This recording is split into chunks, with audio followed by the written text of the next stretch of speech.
Lilliput and Brobdingnag. Long, long ago, a man named Gulliver loved the sea. He was a doctor on a ship. One day, a great storm wrecked his ship. Gulliver swam to a strange island and fell asleep on the beach. When he woke up, he could not move. His arms and legs were tied down with tiny ropes. Little people, no bigger than his finger, were all around him. He was in Lilliput. The little people were afraid of this giant.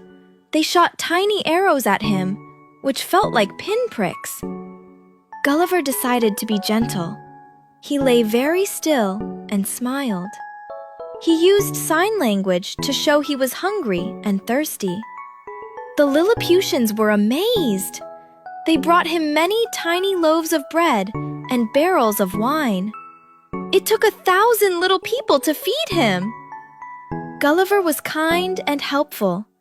The king of Lilliput became his friend. A problem came. The nearby island of Blefuscu was at war with Lilliput. Their mighty warships were sailing to attack. The king asked Gulliver for help. Gulliver waded into the sea. For him, it was only waist deep. He took a long rope and tied all the enemy ships together. Then he pulled the whole fleet back to Lilliput like a child pulling toy boats. He was a great hero. But some people in the court were jealous. The high treasurer was angry because feeding Gulliver cost too much money. He made evil plans.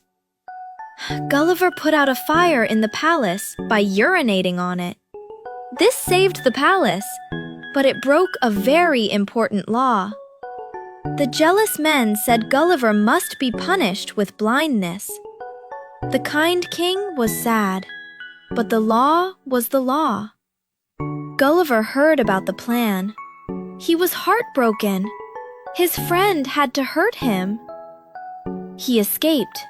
He waded to Blefuscu. The people there welcomed him. They helped him find a small boat that had washed ashore. He sailed away in his little boat.